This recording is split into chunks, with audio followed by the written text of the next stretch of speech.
ধনিয়া পাতার চাটনি করব আর চিতই পিঠা।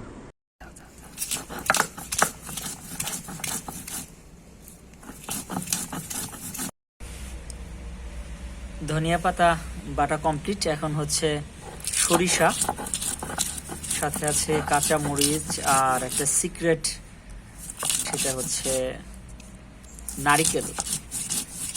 নারিকেল কোরানো আর কি।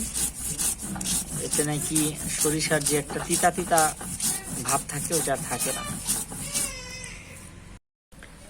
রাতের খাবার শেষ হওয়াতে আমার কিন্তু অনেক লাভ হয়েছে, যার ফলে এখন আমি আমার আম্মুর হাতের চিতই পিঠা আর চাটনি খাওয়ার সৌভাগ্য ইনশাল্লাহ হবে। মায়ের হাতে চিতই পিঠা, তাও আবার হচ্ছে মাটির চুলোয়, মাশাল্লাহ।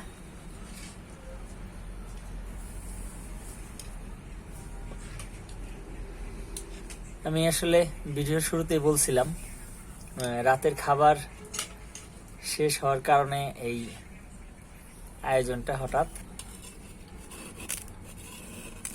মাশাল্লাহ, অনেক সুন্দর চিতই পিঠা।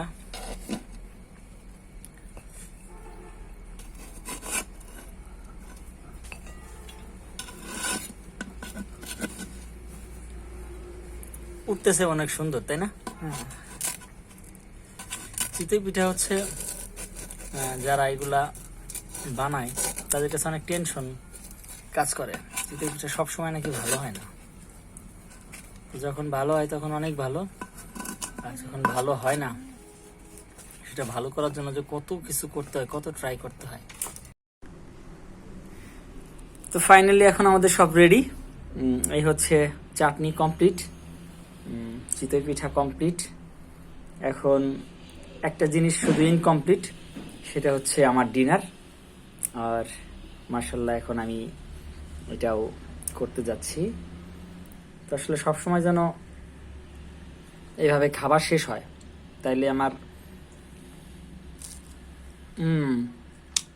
ভালো কিছু খাওয়ার সুযোগ পাবো। তো বাড়ির সবার কাছে আমার একটাই অনুরোধ, সেটা হচ্ছে মাঝে মাঝে আমার জন্য খাবার রাখবা না, শেষ করে ফেলবা। আর আমি এভাবে ভালো কিছু খাইতে পারবো।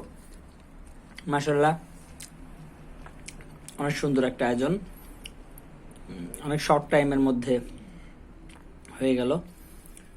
তো সবাই ভালো থাকবেন, সুস্থ থাকবেন। আল্লাহ হাফেজ।